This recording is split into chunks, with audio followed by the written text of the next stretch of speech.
The galaxy's edge wasn't mapped on any chart. Not really. There were coordinates, of course, official logs and relay pings, but they didn't show the truth. Out there, far beyond the trade routes and alliance borders, space turned into something else. Something ancient. Something watching. Captain Roran didn't believe in ghosts. Not really. But he'd seen things in the dark. Things most men never came back from. That's why the fleet sent him. The bastard with nothing to lose and nothing left to prove. He was their weapon, their shield, their mistake. He stood at the command platform of the ISS Revenant, eyes fixed on the distortion ahead. A soft ripple in the void, barely visible, like heat dancing on asphalt. A gravitational anomaly, the scanners called it. But he knew better. "We're at the coordinates," said Kellen, his second in command, voice tight, eyes locked on the display. "No signals? No comms? Just static?" Roran's jaw clenched. Static was never just static. Not out here. He tapped the edge of the console, memories crawling in from a decade ago. Blood on titanium, screams in a language that hadn't existed for 300,000 years, and one word etched into a black stone that should have never been found. Human. Roran had buried that mission deep, but someone had dug it back up. "Full stop," he said. "Bring us to a drift. Don't touch the anomaly." "Sir?" Kellen raised a brow. "If that's what I think it is, we don't move until I'm sure." A silence fell over the bridge. Even the hum of the artificial gravity felt quieter somehow. Outside the window, the void rippled again. But this time, it answered. The distortion twisted open, like reality was being torn down the middle. No explosion, no sound. Just a gash in space, and something behind it. A structure. Massive. Blacker than the void. Geometrically perfect, like it had been carved by a god with no sense of mercy. The crew stared. One of the rookies mumbled a prayer. Roran didn't blink. A soft tone echoed from the console. "Untranslated signal detected," the ship's AI said. "Pattern match, 91.7% similarity to ancient Terran speech." The bridge froze. Terran? That couldn't be right. Roran leaned forward, dread and curiosity tangling in his gut. "Play it," he said. The audio hissed. Then a voice, rough, male, human, spoke in old Earth English, like a recording dug from the ruins of a fallen city. "To those who find this, turn back. This place does not belong to you. We are what's left of what you abandoned, and we remember." The words hit harder than any weapon, not just because of what they said, but because Roran knew that voice, and the man speaking had died 11 years ago, on a planet that no longer existed. Roran didn't move, not for seconds, not for minutes. The voice hung in the silence like a blade suspended over their heads. On the bridge of the ISS Revenant, even the systems ran quieter, like the ship itself was holding its breath. Kellen turned toward him slowly. "Sir, that voice, you heard it too." Roran nodded once. The edge of his knuckles whitened against the command rail. "Patch that signal through to private channel A6. Isolate it. And don't let anyone else on this ship access it without my direct code." Kellen hesitated, clearly bristling against the secrecy. "Understood." The signal repeated once more as it was pulled from the main channel. "To those who find this, turn back. This place does not belong to you." He knew that voice. There was no doubt. The accent, the cadence, even the way the man breathed between words. It was Thane Keller, the last soldier Roran ever trusted, and the man he watched burn to death on Karth 9 over a decade ago. Later, in his private quarters, Roran sat in silence with the lights dimmed to a faint amber glow. The voice played again, repeated on loop. Each word crawled over his skin like fire ants. Memory had a smell, and this one stank of ozone, ash, and betrayal. Thane had been more than a soldier. He was Roran's right hand, back when the Hellborn Division still existed. Elite units, disposable men, sent into the worst hells the galaxy had to offer in the name of peace and order. Carth 9 was their last mission. Supposed to be a containment op. A bioweapon facility had gone dark, and the higher-ups wanted it swept, silent, and clean. No records, no witnesses. But what they found there wasn't a lab.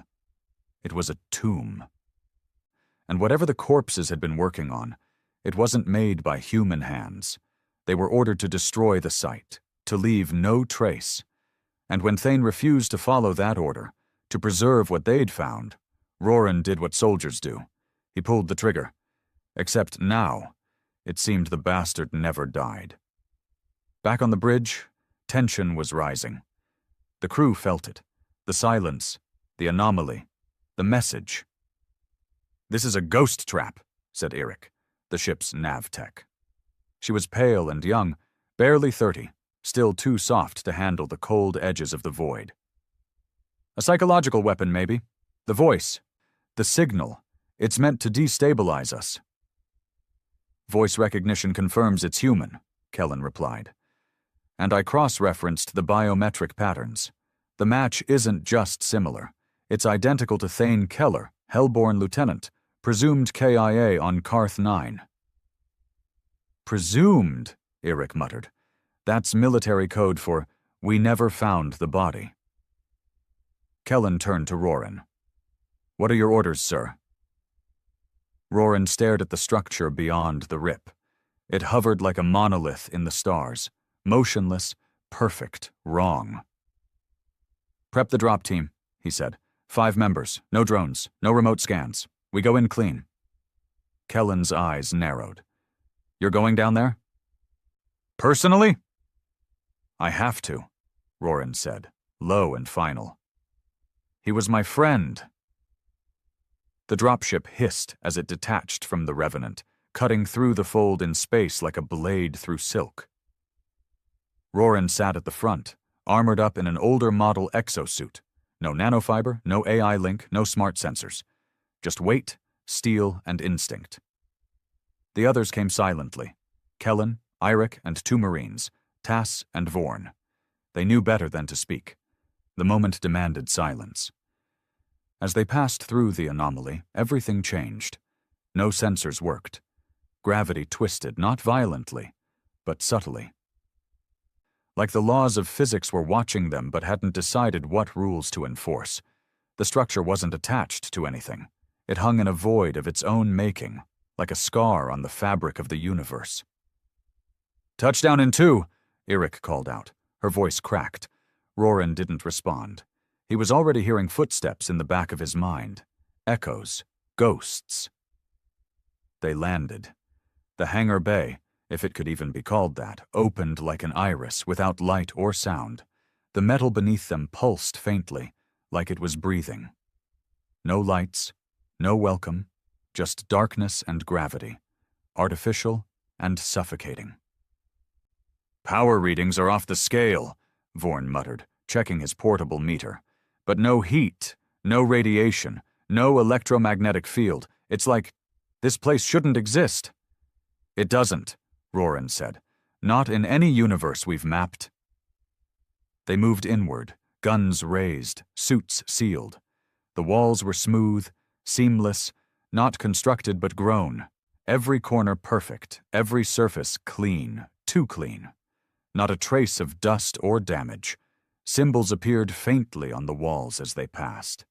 Not etched, remembered, like the material was showing them the past. "Captain," Eric whispered, voice shaking, "these are human words, old Earth dialects. Variants we haven't used since pre-fusion colonization."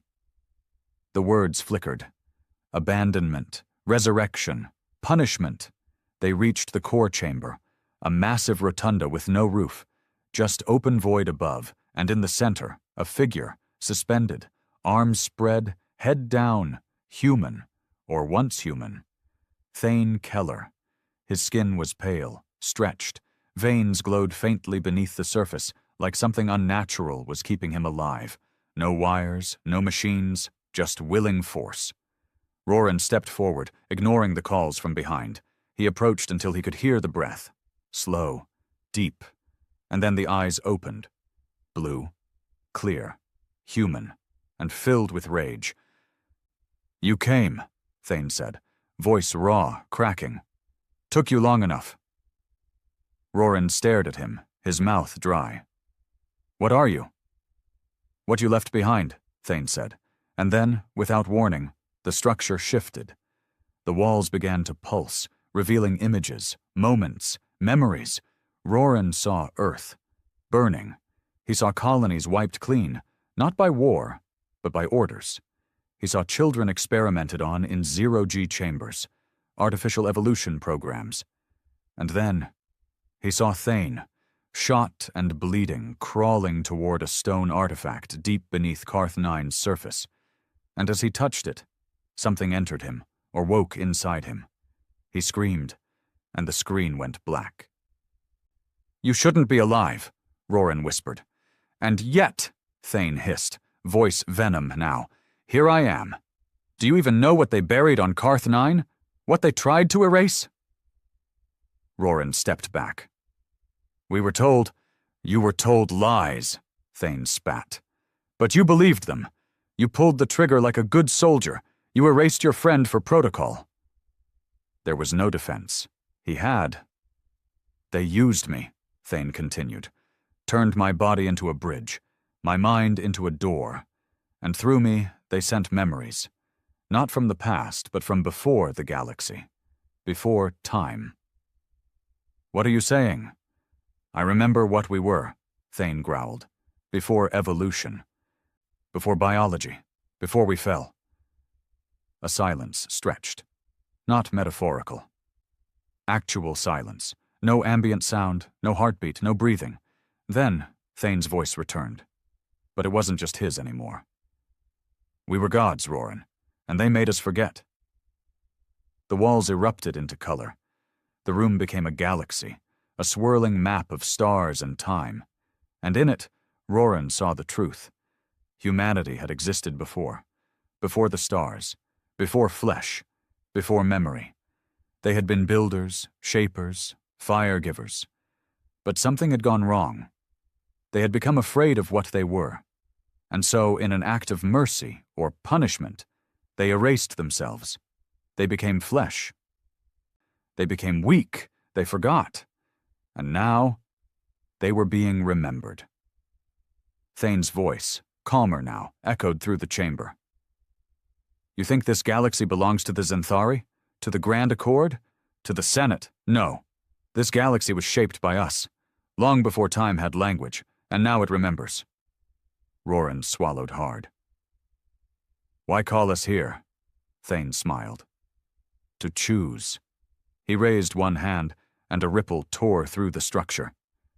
Suddenly the Revenant appeared above them, dragged through the anomaly like a fish on a hook. The crew screamed over the comms.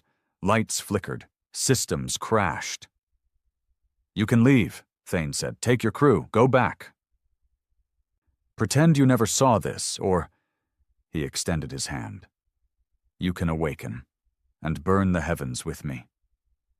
Roran looked up at the ship that had been his prison for 20 years. He looked down at the face of the man he had killed. And he looked inside himself for the first time in a long time. His mouth was dry. His fingers twitched. "What happens if we choose wrong?" he asked. Thane's grin darkened. "Then we forget. Again." Roran didn't answer right away. He just stood there, the way a soldier does when his orders no longer make sense. When the war he thought he was fighting turns out to be someone else's cleanup operation. Thane watched him closely, still suspended in that impossible column of force, alive, but no longer fully human. His eyes glowed faintly in the half-light of the chamber, more ancient than synthetic. "You're not giving me a choice," Roran finally said. Oh, I am, Thane replied. I'm giving you the only choice that matters. Stay blind or open your goddamn eyes. From the far side of the room, Kellen stepped forward, rifle gripped tight in both hands. His voice came cold and low. Sir, I don't know what the hell this is, but we shouldn't be standing here talking to it. Thane tilted his head. Still following orders, Kellen? How very loyal. Roran raised a hand to stop his second-in-command from doing something stupid. I'm not here for philosophy, Kellen growled. I don't care what he says. He's been compromised. Genetically, mentally, spiritually, whatever the hell it is, this entire place is a trap. Yeah, Roran murmured. But whose? That shut Kellen up for a second. Eric piped up next, her voice trembling. I scanned that central node, the energy signature. It's older than any star charted by the Accord. Older than the known universe. I'm talking pre-creation old. Exactly, Thane said. You're standing inside something that predates time. A construct left behind by what we used to be. We were never this, Vorn barked. We came from Earth. We evolved. We fought our way off the rock, climbed into the void, and bled for every inch of progress. Because you were told to, Thane said softly. Because you were programmed to forget what came before. You weren't born. You were reset. The silence that followed was suffocating.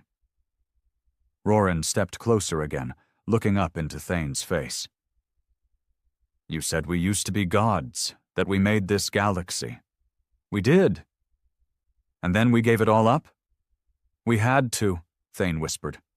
Power corrupted us. Immortality drained us. We became monsters. Worse than any alien empire you've ever fought. So we chose to erase it, to go dormant, to become small again, fragile, to learn humility. Roran's jaw clenched. Then why wake us up now? Thane's expression changed. He looked tired. Because something else woke up first. The chamber dimmed. The swirling map of stars flickered, and one by one, certain systems went black. Entire galaxies winked out like dying candles. A presence, Thane said. Beyond this universe, beyond memory. It's not like us. It never chose restraint. And now it's moving. Feeding. You're talking about extinction, Roran said. No, I'm talking about erasure. It doesn't kill. It devours identity. It eats memory. If it reaches this galaxy, we won't just die. We'll cease. Every culture, every name, every word. Like we were never real to begin with. And we're supposed to stop that? Vorn laughed bitterly. A bunch of half-dead soldiers and an old war criminal hanging from a space crucifix? You could, Thane said, but not as you are. The floor began to shift. A platform rose slowly from the ground, pulsing with white energy. On it, something floated, a core, black, perfect, etched with the same language that haunted the walls. The remembrance, Thane said. The last key, one touch. And you'll remember what we were, all of it, the power, the truth, the responsibility. And the cost? Roran asked. Thane smiled. You won't be human anymore, not in the way you understand it. That was the true choice. Not stay or go, not awaken or retreat. It was lose your humanity, or lose all of humanity. And Roran didn't know which was worse. Back aboard the Revenant, the bridge was in chaos. The anomaly had pulled them in completely. Systems flickered. AI protocols looped endlessly. Sensors showed impossible readings. Stars that didn't exist. Space folding in on itself. Echoes of the crew's own voices repeating from distant corners of the ship. Then something else happened. The dead began to speak. Old crew logs, buried files, voices from ships lost decades ago. They whispered through the comms, soft and desperate. They're here. I see them. It's me, but it's not me. Don't remember. Whatever you do, don't remember. We touched it. We touched the memory. And it broke us. Commander Shira, the acting officer on deck, turned to her comms tech. "Get me direct contact with the drop team now, before we all go insane." Back inside the structure, Kellen raised his rifle at the floating core. "This is madness," he said. "All of it. We destroy that thing. We extract. We file a black report and bury this place." "That's what they did last time," Thane said softly. "And it brought us here." Roran looked at Kellen. "You don't have to follow me down this road." "I'm your second," Kellen said. "I go where you go. But this isn't right, Captain. This feels like cheating fate." "It is," Roran admitted. "But fate never gave a damn about us." He walked to the platform. The remembrance pulsed. And for a second, Roran saw everything. He saw children playing on worlds that no longer existed. He saw humans walking in starless voids, shaping planets like pottery. He saw the moment when they chose to forget, gathering their collective consciousness into a single point and burying it beneath the skin of a young galaxy. And then he saw what was coming. Black, endless, smiling with teeth made of broken timelines, he touched the core. There was no pain, just heat, like sunlight warming a dead man's skin. He gasped once and fell to his knees. Memories poured in, not visions, experiences, lives he had lived across realities, wars he had fought under 1,000 names, lovers, enemies, betrayals, triumphs. And then, silence. When he stood again, he was different, not stronger. Not taller, not faster, just clear. His mind was wide open. He could feel every atom in the room, hear the heartbeat of the ship far above, see the energy running through the anomaly like veins. He turned to Kellen.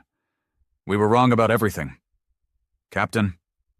"We've never been evolving," Roran said. "We've been remembering. Slowly, painfully. All of human progress. It's just fragments leaking back in." Thane nodded from his place. "Now you understand." "What now?"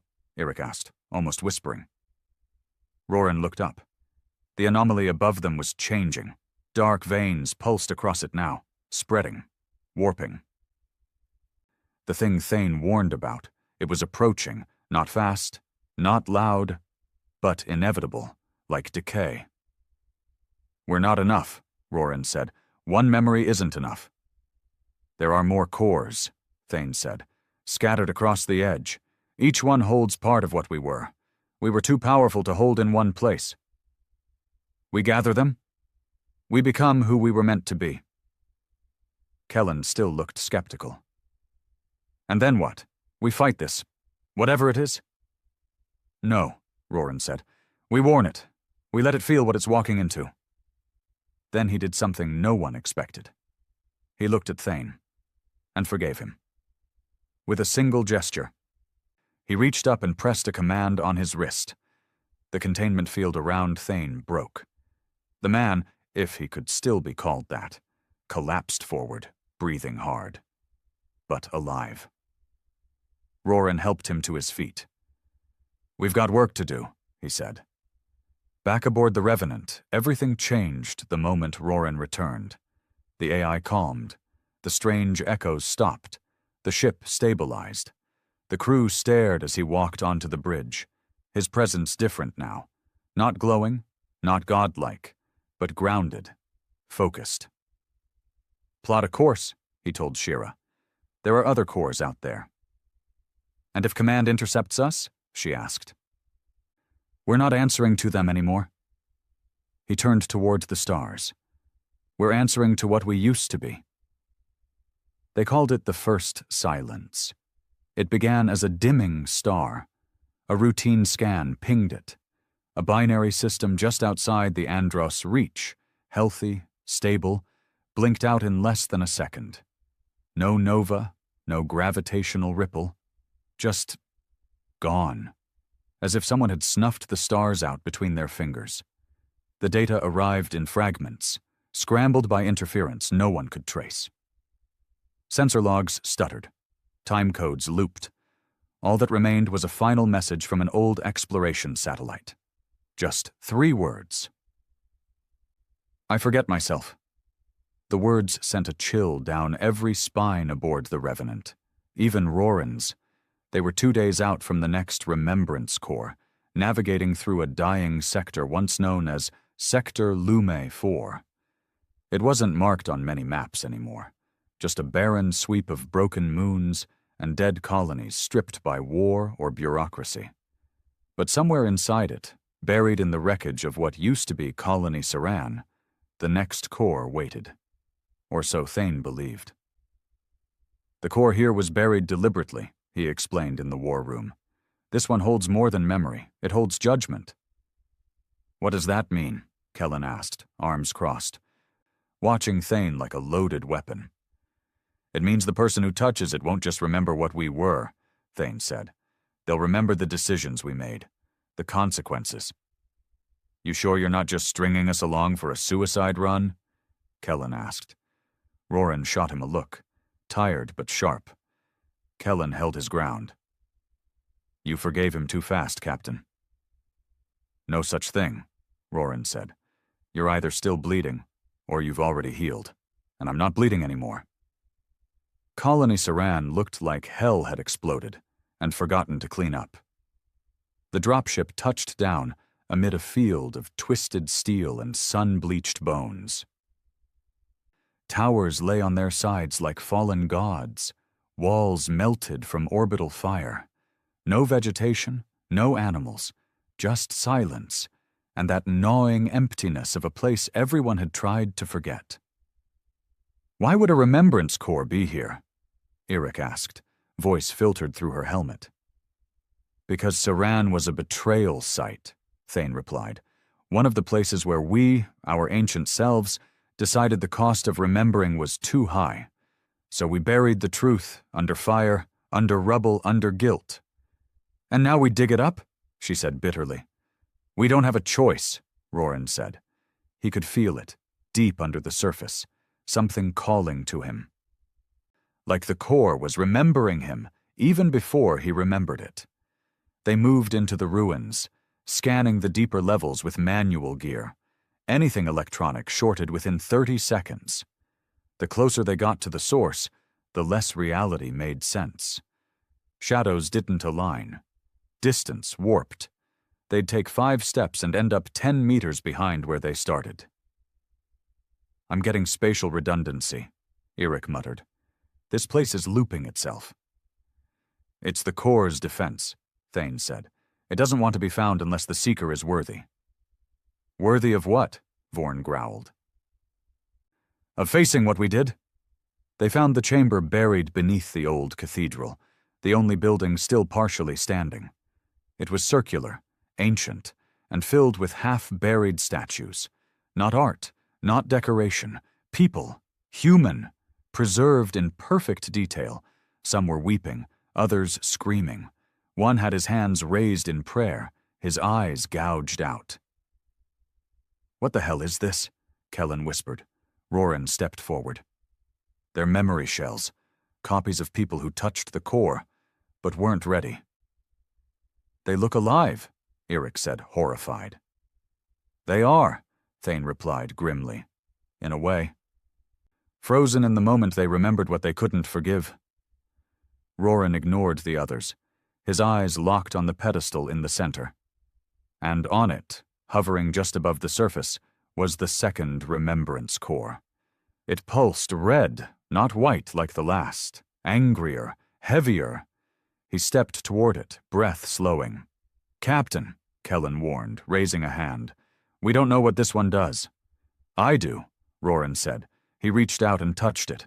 The world shattered. Not in light. Not in sound. In emotion.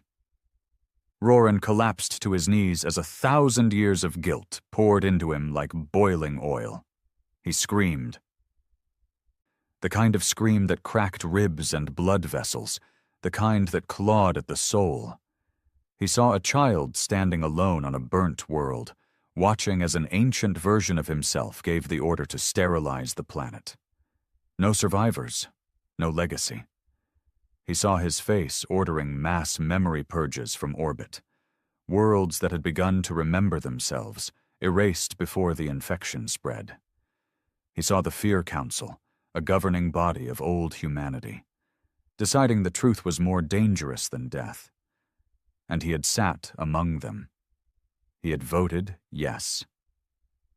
He gasped awake, lying flat on the floor. Eric was kneeling beside him. "Sir, you're bleeding." Blood leaked from his nose, his ears, the corners of his eyes. But he wasn't in pain. Not really. "I remember," he croaked. "God help me. I remember what we did."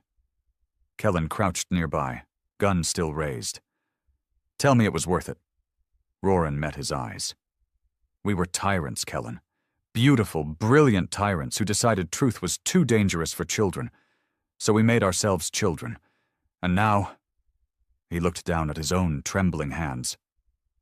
"Now we're waking up too fast." The statues began to crack. One by one, the memory shells burst, emotions too heavy to remain frozen.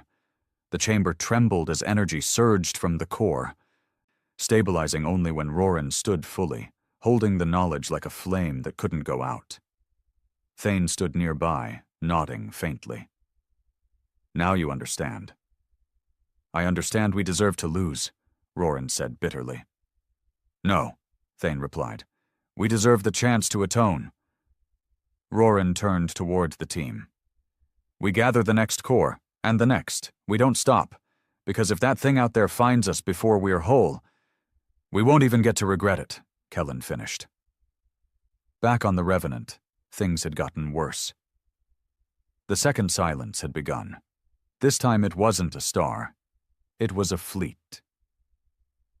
32 ships from the Accord's western arm had vanished mid-transit. No wreckage, no beacons, just a final transmission. "It's inside the comms. Don't speak. Don't think. Don't..." Then static. Then nothing. Commander Shira met Roran as he returned to the bridge.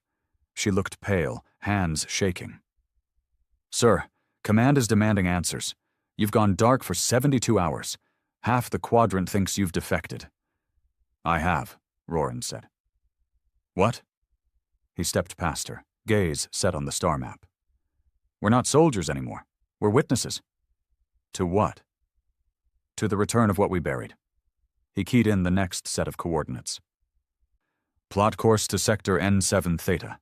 Next core's waiting. And after that, we burn the heavens if we have to." The third core was buried in a dead zone. Not just radio dead or sensor dead, consciousness dead. No signals, no thought, no sound. Not even the ship's AI could process it. When they entered the zone, the AI simply stopped. "Cognitive sync failure," Shira reported, watching as the system shut itself down like a machine scared of its own shadow. "It's never done that before." "It's not failure," Thane said. "It's defense." "This place doesn't want to be perceived." They had reached the remains of Dry Stand Station, once a beacon for interstellar diplomacy, now a shattered ring floating above a dying gas giant. No known attacks, no weapons fired, just emptiness, like something had peeled the identity off every atom. "The core here was used as a weapon once," Thane explained, as the crew prepared to board the derelict. "It wasn't meant to remember. It was meant to erase others, to silence them." "So this one doesn't give us truth," Kellen said. "It gives us the ability to destroy truth." Roran nodded. "We need to understand it before it understands us." They boarded with minimal crew. Roran, Thane, Kellen, Eric, and one Marine, Vorn. Inside the station, time felt wrong. It didn't pass. It hovered. The corridors weren't just abandoned. They were forgotten. Light didn't reflect off the walls properly. Shadows moved before they did. Every step they took sounded like it was echoing backward. Vorn grunted. "I feel like I'm walking through someone else's nightmare." "You are," Thane said. "This station absorbed the thoughts of everyone who died here, their final fears, Their last regrets. Captain, Eric said suddenly, tapping her visor. I'm picking up false ID signatures from our own crew. What? She showed him the readings. Multiple biosigns mimicking the team. Same heart rates, same vitals, same names, but slightly wrong. They're shadows, Thane said. Memory echoes. The core is watching us and trying to guess who we are. Why? Kellen asked. To decide who should be allowed to touch it. They found the third core in what used to be the diplomatic chamber. It hovered in the center of the domed room, black and red, spiked like a sea mine, pulsing with fractured light. Around it, fragments of memory floated like dust. Whispers, screams, sobs in languages long dead. Roran stepped toward it. No, Thane warned. This one doesn't awaken you. It tests you. How? It gives you your worst truth. Roran didn't hesitate. He reached out. The second his fingers brushed the surface, reality snapped. He was back on Earth, but not his Earth. It was shattered.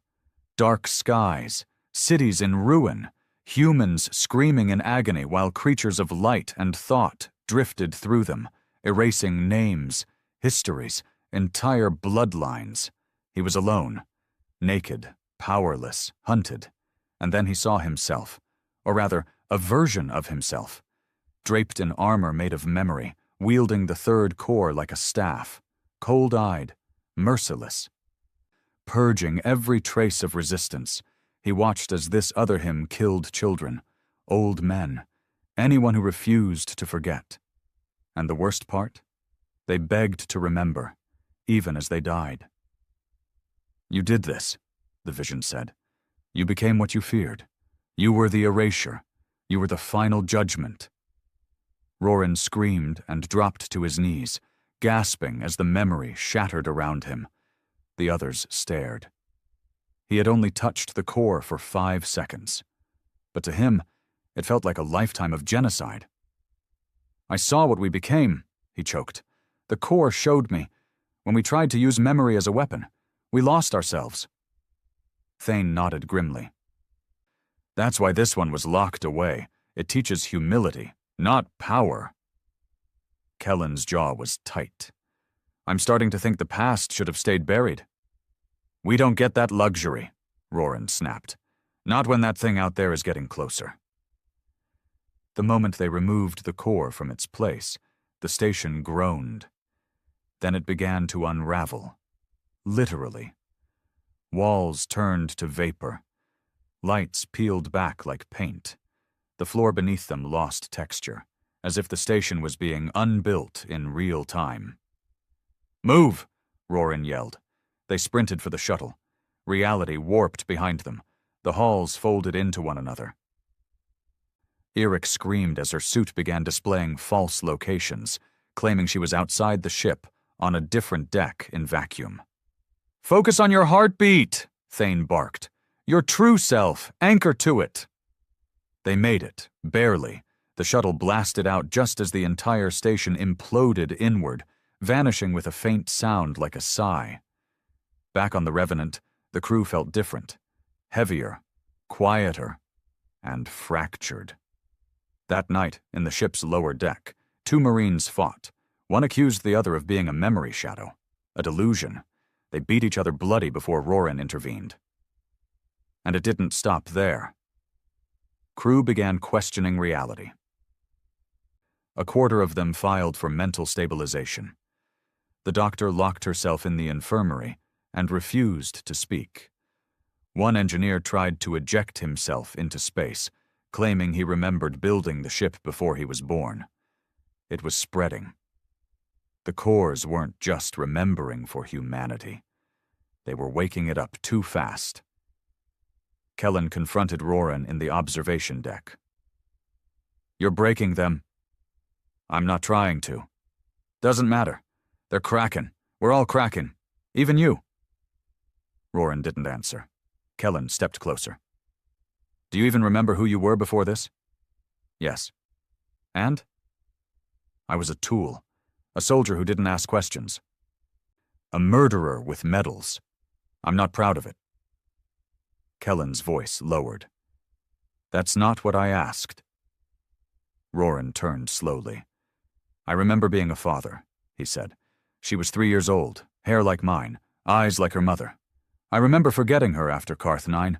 I let them take the memory away. It hurt too much. Kellen said nothing. But now I remember her name, Roran said. And I won't forget it again. They entered the next silence that same night. This time, it wasn't a system or fleet. It was a language.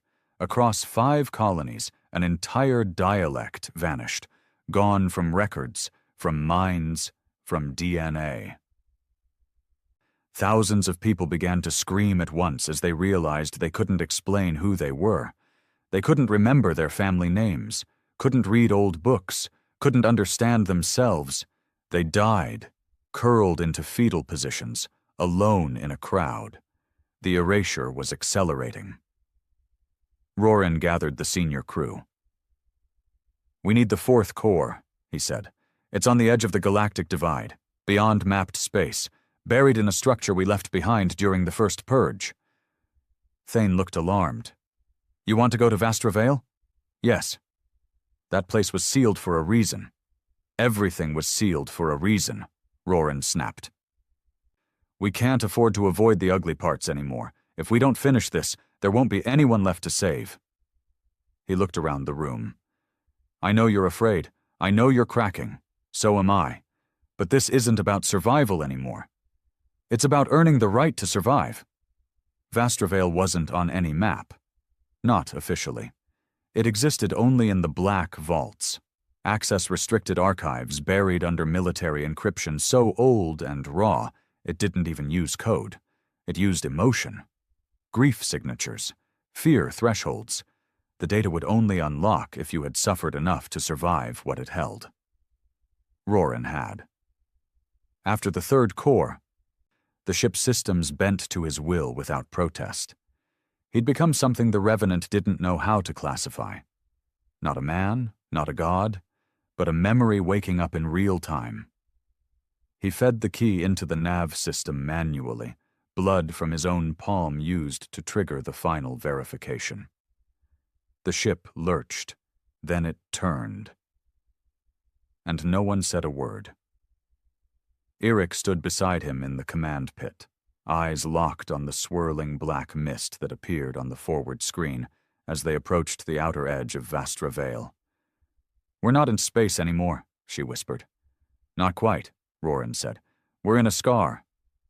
A scar? He nodded. A wound the universe left behind after we bled too hard in one place. In the mess hall, crew members whispered like survivors in a graveyard. Sleep was rare. Paranoia was common. Some refused to eat unless the food was prepared by someone they personally knew. 2 engineers welded their quarters shut and painted "Do Not Remember" in dried blood across the hatch. And then there was Kellen. He no longer followed Roran silently.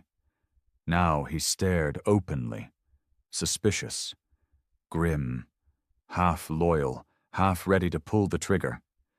It was Thane who finally spoke to Roran about it.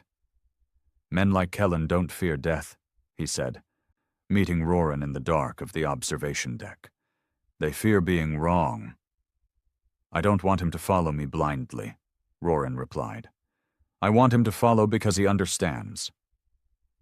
And if he never does? Roran looked out at the black, swirling mouth of Vastravale.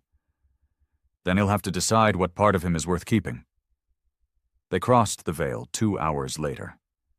Everything changed. Inside, space bent.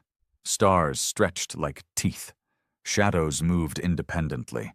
The Revenant's hull groaned constantly, as though the ship were floating in something alive, something breathing.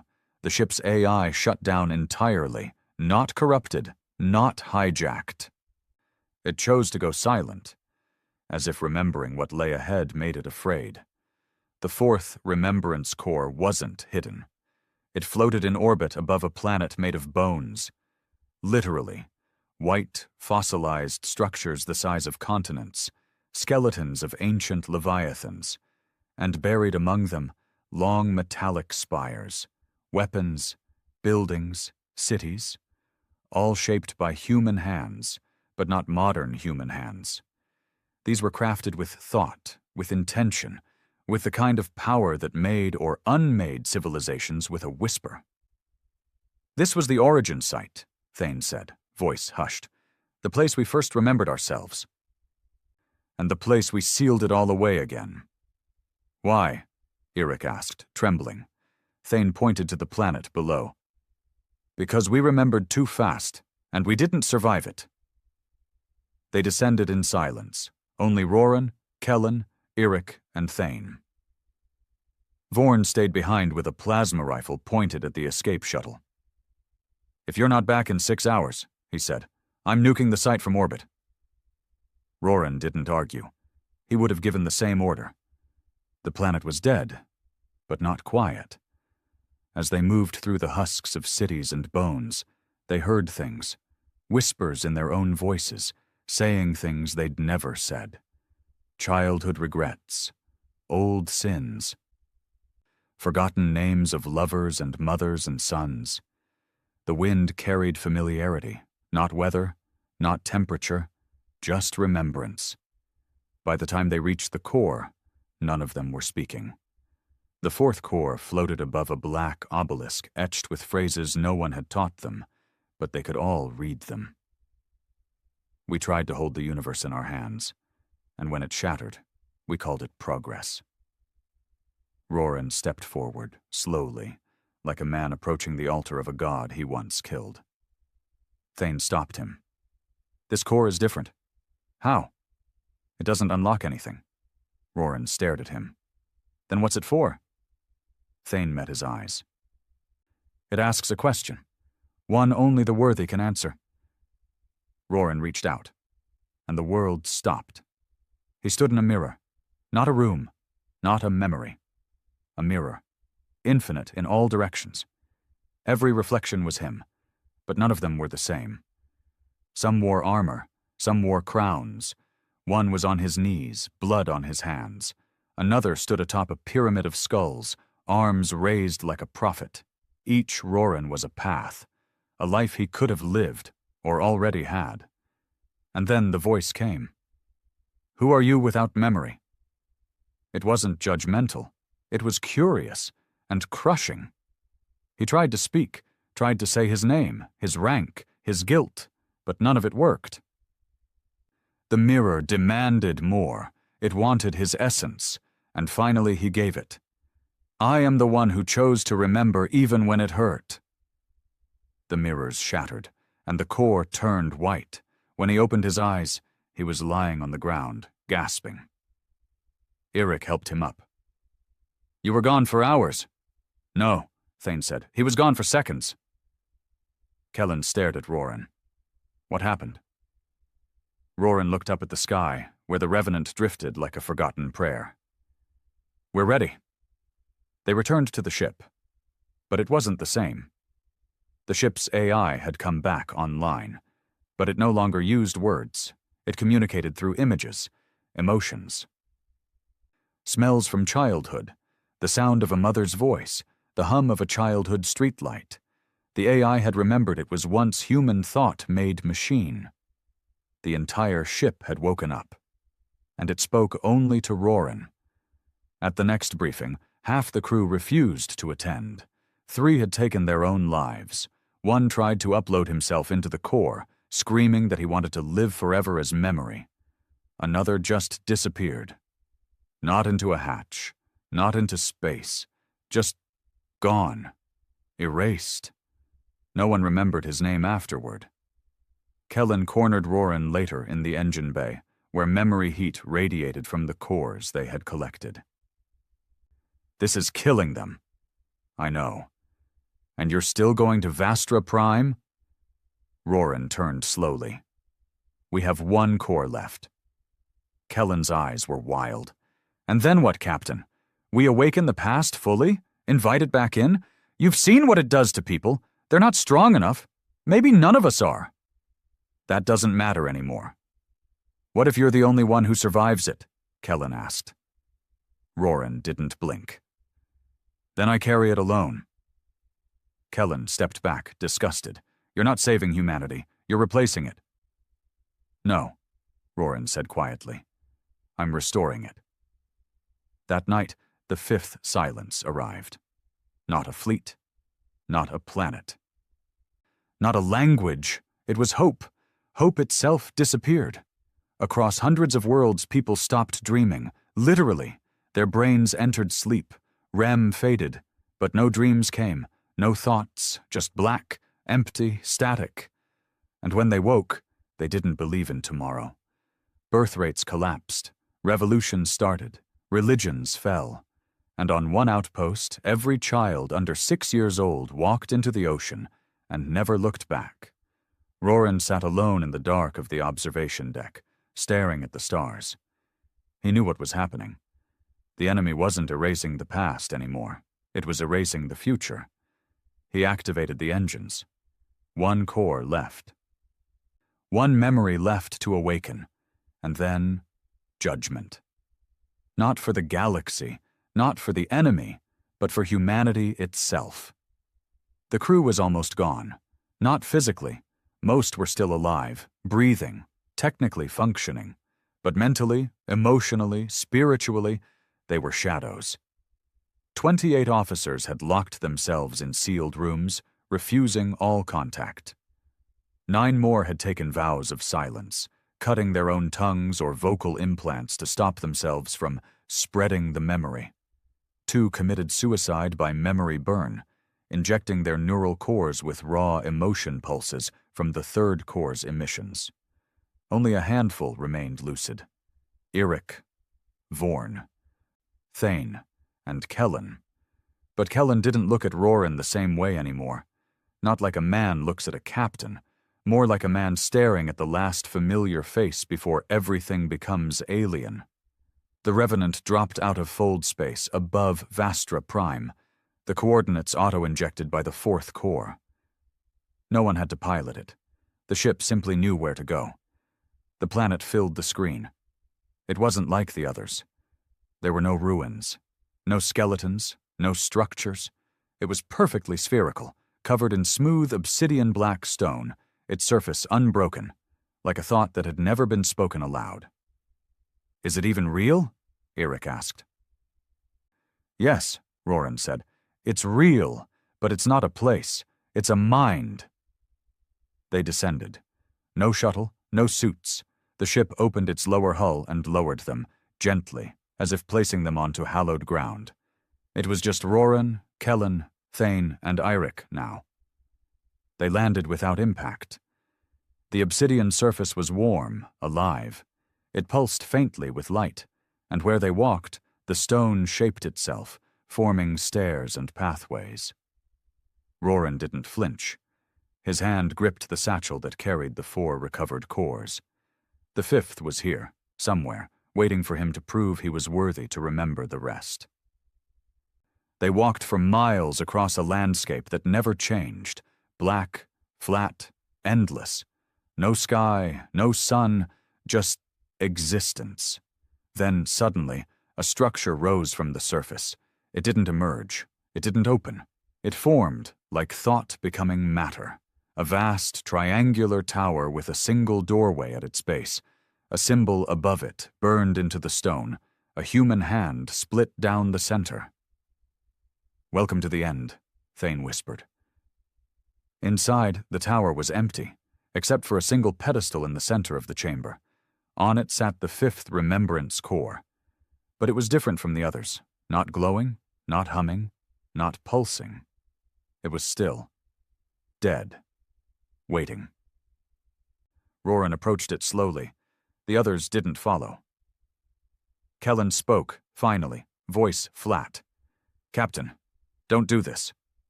Roran turned, facing him. "I have to." "No, you want to," Kellen said, "because this has stopped being about saving humanity. You're not carrying the burden anymore. You're feeding on it." "You think I'm enjoying this?" "I think you're becoming what we used to be," Kellen said, stepping forward. "And there's a reason we locked it all away. Roran didn't answer. Not because Kellen was wrong, but because he wasn't entirely right either. He reached out, fingers brushed the core, and everything vanished. No light, no dark. No sound, no time, just a single presence. He wasn't standing anymore. He wasn't breathing. He was just aware. And then a voice spoke inside him. "Welcome back, Architect." It wasn't Thane's voice, wasn't human. It was his own. The first version of him, the one who built the purge. Images came, not memories. Truths. He saw himself, the original him, not the flesh and blood version, but the pure consciousness that had once governed humanity's transition from divinity to mortality. He had engineered the memory collapse, had argued it was the only way. That power had made them cruel. That immortality had made them stagnant. That pain was the only compass left, and they had listened.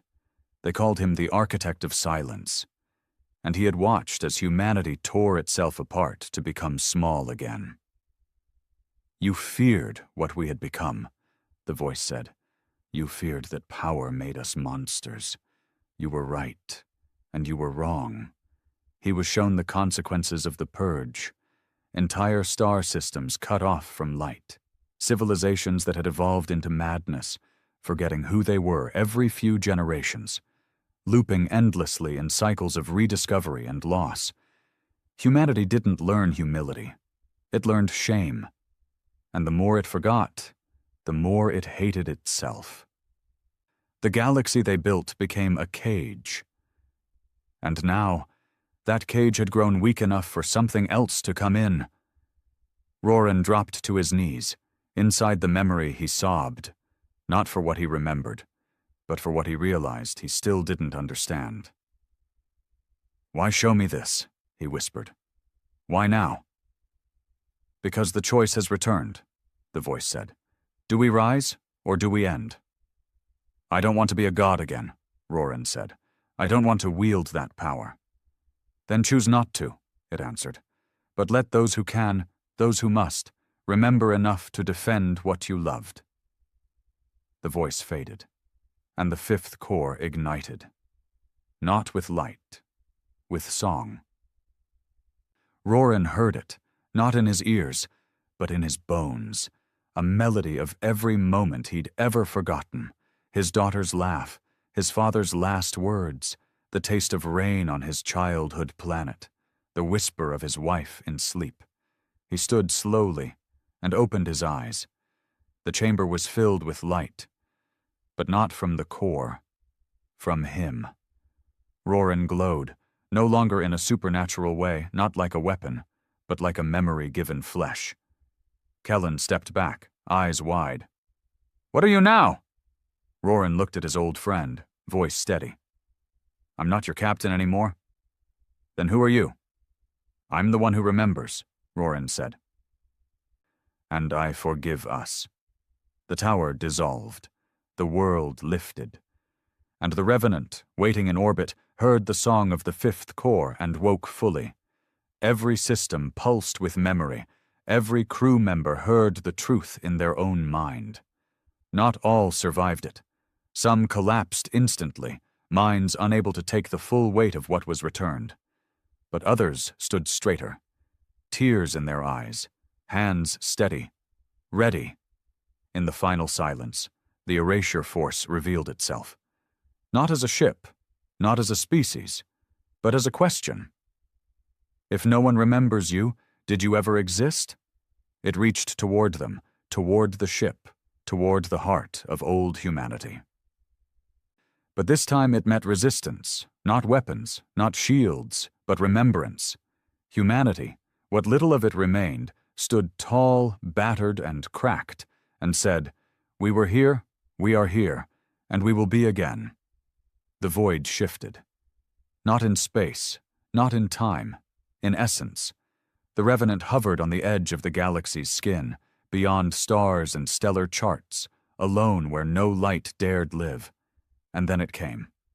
Not with sound, not with force, but with absence. The crew didn't see a ship or a shadow. They saw themselves, forgotten. In the medbay, Shira gripped the edges of the surgical table as the words, "Doctor," began fading from her uniform. In engineering, an entire crew team watched the memory of their own names rot off their ID tags. In the hallways, some screamed, others wept. A few simply laid down and waited for the last thing inside them to vanish. Kellen stood at the command deck, staring at the black veil approaching the ship, like ink bleeding into water. "This is it," he said. "To it were just a draft that never got finished." Roran stepped beside him, calm, composed, utterly clear. "No," he said. "To it, we're a threat." The erasure force had no voice, but it projected a thought across the ship's systems, a question. "Are you sure you existed?" Thane's breath hitched. Roran narrowed his eyes. "Yes." And then the battle began.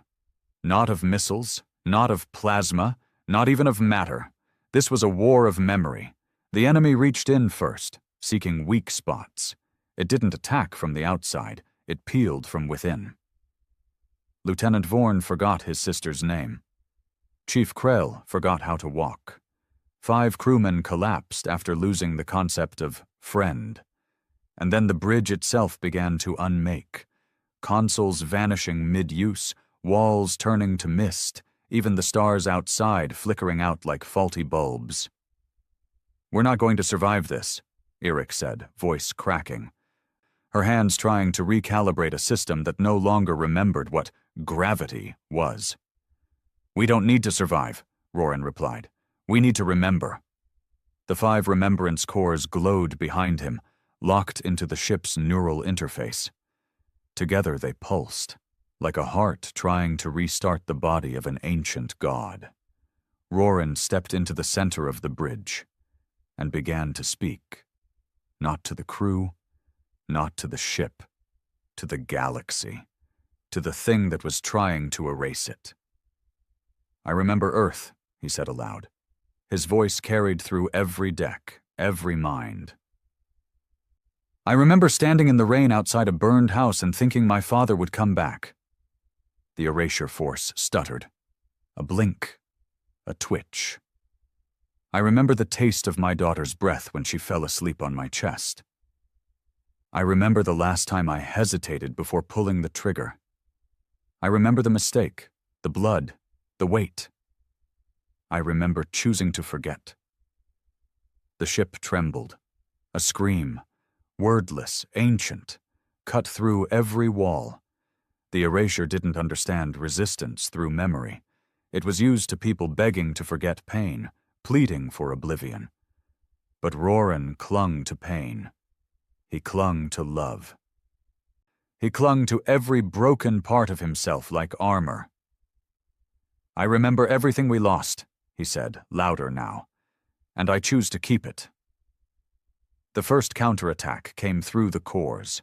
White tendrils of thought lashed out from them, weaving through the ship, anchoring memories before the erasure could consume them. One found Eric, wrapping her in the memory of her mother's lullaby. Another found Vorn and filled him with the smell of welding fluid on his first ship. Crewmen gasped as fragments of truth returned, frozen moments pulled from the deepest scars of their souls. And the erasure force recoiled. But it didn't stop. It retaliated, not with force, but with temptation. A single whisper echoed through the ship. "You could rest, you could be clean again, forget the pain, forget the war, let it go." Several crew members dropped to their knees. One even smiled as he vanished, folding into nothing like a dream dissolved by waking.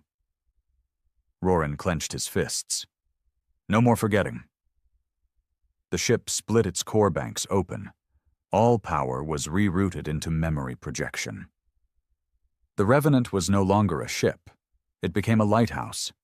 It pulsed across the void, not just with data, but with human truth. It didn't transmit coordinates or messages. It transmitted moments.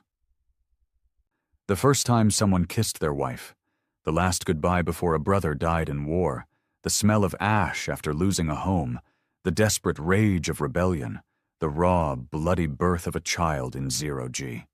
Millions of memories spilled out across the dark, and the erasure force screamed. It tried to drown the signals, tried to collapse the cores, tried to show Roran a future where humanity had always been a lie. But he wouldn't let it. He stood inside the memory storm. He held the song steady. And then, he stepped beyond the ship. Physically, he remained, but mentally, spiritually, emotionally, he crossed into the core field itself. His body flickered. His voice echoed. He became a living memory, tethered not to time or space, but to the collective consciousness of what it meant to be human. And when the erasure force lunged at him, he opened himself. Not with hatred, not with weapons, with truth. He showed it everything, what it meant to lose a child, what it meant to love someone who didn't love you back, what it meant to sacrifice a friend to save a world, what it meant to live with regret, to carry guilt, to laugh at a joke you forgot seconds later, to fall asleep to the rhythm of a starship engine humming a lullaby you didn't know you needed. And the erasure force hesitated. It didn't understand these things, because it had never needed to. It didn't feel. It only unmade. Roran's final act wasn't a strike. It was a gift. He let the force remember, too. It buckled, staggered. For a moment the blackness cracked, and from within it, just for a breath, a name emerged. A name the force didn't even remember it had. Roran whispered it, weeping. "You were one of us once." The force howled. The blackness retreated, like fire shrinking from water. It peeled back from the ship, from the stars, from the minds it had wrapped itself around. And then, it was gone. Silence returned. But it was clean now. The stars shone again, the ship's systems rebooted, and across the galaxy, memories returned. The children who walked into the sea were found wandering the shore, alive, eyes distant but wide with wonder. Languages reappeared in ancient texts, as if freshly inked. Lovers who had forgotten each other wept when recognition flooded back. And hope? Hope dreamed again. Roran collapsed, his body flickering. Kellen caught him. "You're leaving," he said. Roran smiled weakly. "I was never supposed to stay. I'm just the echo that remembered first." Eric cried openly. "You can't go! You brought us back!" "No," Roran whispered. "You brought you back. I just reminded you how." His body faded, but his presence didn't. It lingered in the ship, in the cores, in the stars, in every human who chose to remember pain and live anyway. The Revenant drifted through